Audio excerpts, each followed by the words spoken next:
Bienvenue dans le podcast Du côté du psy, vivre de la psychologie de psychologue.net pro. Nous explorons ensemble comment les psys peuvent développer et pérenniser leur activité tout en préservant leur équilibre et leur éthique professionnelle. Aujourd'hui, nous abordons un sujet qui génère chez beaucoup de psys une inquiétude persistante. Les obligations fiscales. Nous accueillons aujourd'hui Valentin Baronnier, expert en création d'entreprise chez Number, pour vous aider à comprendre les notions essentielles à connaître. Alors c'est parti, bon visionnage. Alors bonjour Valentin, merci beaucoup d'être avec nous pour répondre à nos questions aujourd'hui. La principale peur des psys concernant la fiscalité et la gestion, c'est surtout la peur de commettre des erreurs. Et effectivement, on est sur des professions qui sont basées sur les individus et des personnes qui sont beaucoup moins à l'aise avec les chiffres. Alors pourquoi est-ce que la fiscalité, vraiment, ça peut être la bête noire des professionnels dans ce secteur ? Effectivement, c'est souvent ce qu'on va retrouver chez les entrepreneurs, mais au sens large, c'est-à-dire à la fois les thérapeutes, les psys, mais aussi les entrepreneurs sur des activités tout autres. Je pense qu'il y a plusieurs facteurs. Il y a déjà le fait qu'on ne nous apprend pas vraiment à être un entrepreneur, à avoir la casquette de la gestion. Alors, on maîtrise souvent son métier, mais on ne maîtrise pas souvent finalement cette casquette de gestionnaire, et c'est un peu la casquette qu'on n'a pas forcément envie de mettre tout de suite. Donc je pense qu'il y a ce côté-là, et il y a aussi l'appréhension. Voilà, on imagine que c'est forcément un monde complexe, un monde avec plein de chiffres, etc. Bon, c'est ça, effectivement, mais c'est pas que ça. Et je pense que du coup, c'est surtout une peur, une appréhension des entrepreneurs. Je pense que c'est par contre un sujet qu'il faut apprendre, pas forcément à maîtriser sur le bout des doigts, mais en tout cas à appréhender, à maîtriser au moins un petit peu, pour justement se rendre compte que c'est pas si terrible que ça, et que n'importe qui peut apprendre. Hein. Moi, à la base, je suis pas vraiment du métier de la comptabilité. Pourtant, j'ai appris à manier les chiffres et la gestion. Donc finalement, c'est quelque chose qui s'apprend. Et je pense que tout le monde est capable de le faire. Il suffit des fois de mettre un peu les mains dedans, quoi.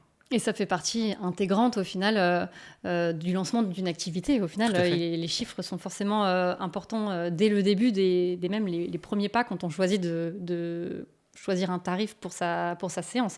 Tout à fait, exactement. C'est que de toute façon, qu'on le veuille ou non, ça sera une partie intégrante de l'activité de chaque entrepreneur, de chaque psy, de chaque thérapeute.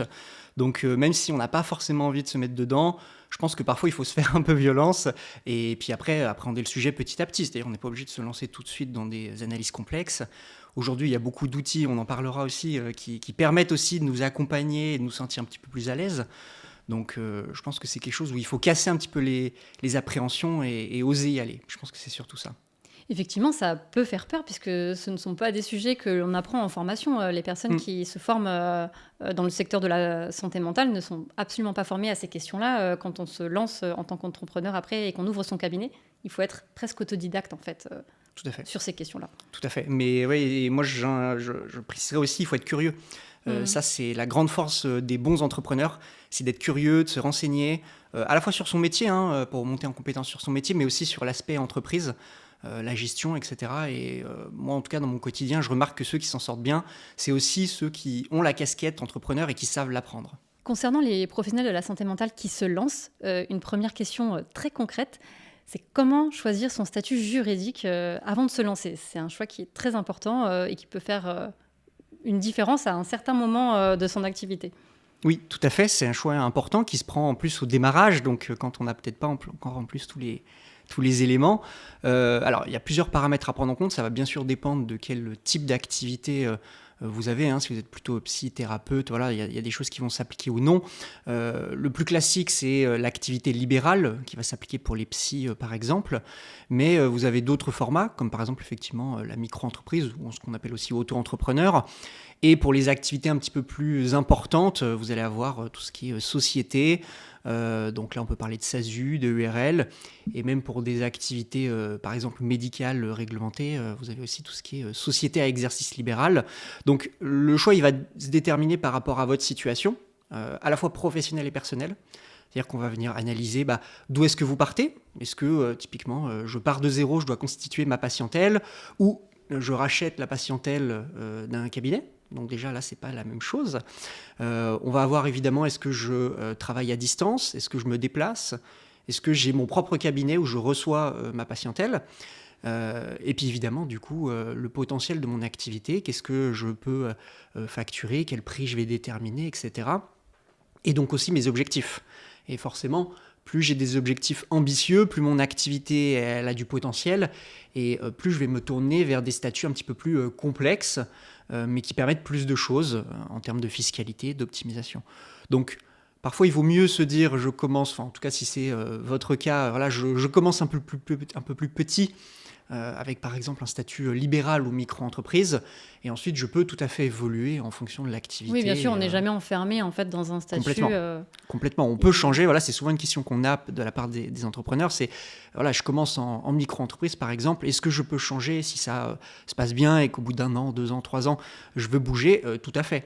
Donc, il ne faut pas se sentir fermé. Évidemment, ça ne veut pas dire qu'il faut choisir le statut au hasard, mais en tout cas, on peut évoluer et c'est logique puisque notre situation en tant que professionnel, elle évolue aussi. Donc, heureusement qu'on peut changer de statut. La charge administrative, elle est souvent lourde pour les professionnels de la santé mentale, pour les psys.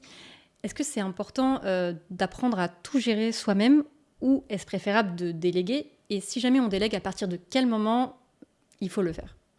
Ouais. Alors ça, c'est effectivement une question que beaucoup de professionnels vont se poser. La réponse, en fait, c'est finalement les deux. C'est-à-dire que c'est important de quand même maîtriser certains sujets, mais c'est important également de savoir quand déléguer. Et la question du quand, elle est quand même importante, puisque finalement, c'est où est-ce que mon travail sur l'administratif ou la gestion va s'arrêter, et à partir de quand je veux finalement me délester de ça. Je pense que c'est toujours important d'avoir quand même une main là-dessus, ne serait-ce que pour maîtriser les sujets et de comprendre de quoi on parle, et justement de pouvoir déléguer ce qui doit être délégué. Voilà. Donc il faut trouver le bon équilibre. Chacun est juge là-dessus, de dire à quel point je veux m'impliquer là-dedans. L'idée aussi, c'est en tant que professionnel de santé, c'est de rester concentré et focus sur son activité, évidemment là où on a la valeur ajoutée finalement, et de déléguer justement là où on est moins performant, où on est moins intéressé, ou tout simplement où on n'a pas de valeur ajoutée. Tout ce qui génère également aussi de la charge mentale aux professionnels. Ouais, tout à fait. Donc je pense que ça, c'est important de savoir la déléguer et de ne pas s'enfermer dedans. Mais c'est à la fois important quand même d'avoir une vision globale pour comprendre quand même ce qui est fait.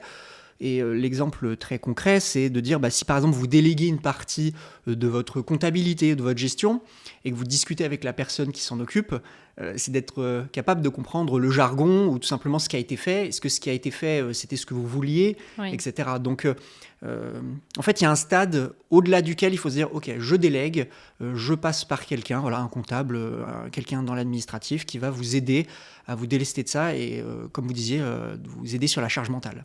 Et même si on a vraiment peur de faire des erreurs, on peut aussi, dès le début, sans forcément passer par un suivi annuel, ne serait-ce qu'avoir un rendez-vous avec un professionnel pour éviter de faire les erreurs du début, par exemple sur le choix du statut ou quand on a des questions sur la fiscalité et sur ses revenus annuels, si c'est viable, si ça ne l'est pas. On peut aussi être conseillé vraiment sur un temps très court avant de se lancer. Oui, tout à fait. On peut tout à fait solliciter des professionnels pour savoir est-ce qu'on est dans le bon chemin. Aujourd'hui, on a quand même un bel écosystème d'accompagnement en France sur les entrepreneurs au sens large. Donc, je pense que c'est effectivement... Il ne faut pas hésiter en tant que professionnel d'accepter de prendre aussi de l'aide, de l'accompagnement. Et ça peut être effectivement soit un accompagnement tout au long de l'année, soit un peu plus one-shot quand on se lance ou quand on a des thématiques particulières pour justement monter en compétence sur ces sujets-là. Et effectivement, ce qu'on cherche à transmettre ici, c'est la tranquillité d'esprit pour les professionnels. Et sachant qu'ils ont dans tous les cas un travail administratif à faire. Il y a des reçus, il y a des factures à générer. Est-ce qu'il y a des outils, avant même aussi de demander une aide et de déléguer, est-ce qu'il y a des outils que le professionnel peut prendre en main pour l'aider à se décharger un petit peu de tout ça, des outils numériques, des outils même d'intelligence artificielle qui permettent aujourd'hui de vraiment déléguer une bonne partie de ce travail? Oui, tout à fait. Et heureusement, parce qu'aujourd'hui, c'est vrai que ça paraît quand même difficile d'imaginer de tout gérer à la main, de gérer la paperasse, etc. Aujourd'hui, il y a beaucoup d'outils, que ce soit outils de gestion, mais également intelligence artificielle, qui permettent de gagner du temps, qui permettent d'automatiser un petit peu. Donc pour moi, aujourd'hui, c'est indispensable. C'est vraiment quelque chose sur laquelle il faut s'intéresser, sans parler de maîtriser quoi que ce soit sur l'intelligence artificielle ou la gestion. les outils aujourd'hui permettent de gagner du temps et ça, c'est factuel. Donc oui, pour moi, c'est vraiment quelque chose d'important et il en existe. Il en existe des gratuits, des payants. Tout dépend aussi de ce que vous souhaitez. Effectivement, je vous conseille de vous y intéresser. Ça peut aider par exemple, j'imagine, sur tout ce qui est paiement, tout ce qui est génération des factures de manière automatique, toutes ces petites choses qui sont pour les psys autour de la séance, mais qui peuvent parfois générer beaucoup de bruit mental et beaucoup de temps aussi. Ça peut être très énergivore. Donc voilà, sur toutes ces petites choses, par exemple, ils peuvent être aidés par des outils. Tout à fait, tout à fait. Et comme vous dites, ça va être surtout l'accumulation de toutes les petites choses administratives qui parfois font du coup une montagne à la fin. Et justement, permettre de gérer ça par des outils digitaux, ça permet de gagner du temps, ça permet de s'organiser. C'est clairement une optimisation aussi de votre temps de travail. Et oui, justement, on l'a vu dans d'autres épisodes de ce podcast avec des professionnels du secteur de la santé mentale. Garder du temps et économiser de l'énergie sur ces tâches-là, ça permet de prendre soin de leur pratique. Donc c'est vraiment très important dans ce secteur en particulier. Et parfois, c'est quand même le chaos administrativement. Dans ces cas-là, est-ce qu'on peut aussi utiliser des logiciels de gestion pour communiquer aussi avec un comptable? Est-ce que on peut mixer les deux? Oui, tout à fait. Et même aujourd'hui, les cabinets comptables, de plus en plus, proposent leurs propres outils. Donc soit des outils du marché sur lesquels ils peuvent se synchroniser, soit même parfois leurs propres outils qu'ils ont développés en interne. Donc aujourd'hui, en tout cas sur les cabinets un petit peu plus récents, un petit peu plus novateurs, on a même des outils qui sont proposés et qui sont pushés finalement par les cabinets. Donc oui, et j'ai envie de dire même c'est un gain de temps également, à la fois pour le cabinet comptable, mais à la fois pour le professionnel de santé qui justement n'a pas besoin de trier tous ses papiers un par un, n'a pas besoin de passer au cabinet pour déposer des papiers. Voilà, on peut se focus sur l'important, c'est-à-dire peut-être la gestion pour le comptable ou tout simplement les questions qu'on peut avoir. Donc oui, c'est clair qu'avoir un outil qui fait interface avec le comptable, c'est un gros plus. Et encore une fois, beaucoup de cabinets le font aujourd'hui. Pour les professionnels qui débutent, qui se lancent, qui n'ont pas forcément de fonds à investir dans différents outils, en plus, ils doivent aussi communiquer, donc ils peuvent faire un investissement sur la communication, donc ils ne peuvent pas forcément investir partout. Est-ce qu'il y a des outils simples ou des actions concrètes qu'ils peuvent déjà mettre en place dès maintenant en limitant leurs coûts ? Alors oui, heureusement, aujourd'hui il y a des outils qui sont même gratuits, donc qui peuvent être à disposition de tous. Tout dépend de ce qu'on recherche et finalement du niveau de complexité. Donc on peut tout à fait démarrer avec des outils simples et gratuits et puis finalement prendre des choses de plus en plus complexes. Le premier conseil que je donne à tous les entrepreneurs, c'est bien d'avoir un compte professionnel dédié. Alors professionnel, personnel, peu importe, mais en tout cas dédié à l'activité. Pour séparer les comptes. Exactement, oui. Pour pas se mélanger dans le pro, dans le perso, et permettre une visibilité plus claire de qu'est-ce que notre activité elle génère, quelles sont les charges. Même si c'est pas obligatoire au début, c'est quand même très conseillé. Tout à fait, et j'ai envie de dire, même quelqu'un qui débuterait et qui ferait un tout petit peu de chiffre, même à l'année, peu importe. Aujourd'hui, il y a plein de solutions en plus de comptes bancaires en ligne qui sont à moindre coût, voire gratuits parfois. Et ça, c'est vraiment quelque chose qui vous apporte de la visibilité et tout simplement aussi de la sérénité quand vous devez faire vos comptes. Oui, bien sûr. L'objectif ici, c'est de pouvoir dormir sur ses deux oreilles quand on est un professionnel de la santé mentale. Merci beaucoup, Valentin, pour ces réponses. Et avant de nous quitter, j'aimerais savoir si vous avez 3 actions clés qui peuvent être mises en place dès cette semaine pour les psys qui se lancent à leur compte. Oui, tout à fait. Alors, je peux conseiller, déjà, on l'a dit, la mise en place d'un compte bancaire dédié à votre activité qui vous permettra d'avoir de la visibilité. On peut aussi dire s'organiser pour se mettre des plages pour la gestion vraiment de l'administratif.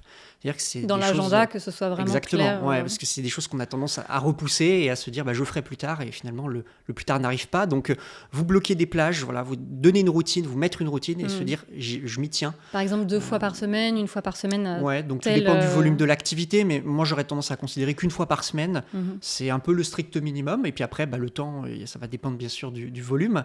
Mais si vous faites une routine régulière, ça vous évitera de vous pencher dessus en vous disant j'ai 6 mois à rattraper et où finalement c'est là que ça va être l'enfer. Voilà. Et en dernier conseil, c'est savoir quand déléguer. C'est-à-dire que quand effectivement la charge de travail sur l'administratif devient trop importante, de se dire là je peux déléguer et de savoir qu'est-ce que je délègue. Merci beaucoup d'avoir été avec nous aujourd'hui. Merci à vous. Alors aujourd'hui, nous avons vu que la compta, ce n'est pas un ennemi invisible, ça fait partie du cadre de votre activité. Rappelez-vous que votre sérénité administrative soutient votre pratique clinique. Et on se retrouve au prochain épisode du podcast Du côté du psy, vivre de la psychologie de psychologue.net Pro, pour continuer à explorer ces questions essentielles mais rarement enseignées de votre métier. À très bientôt!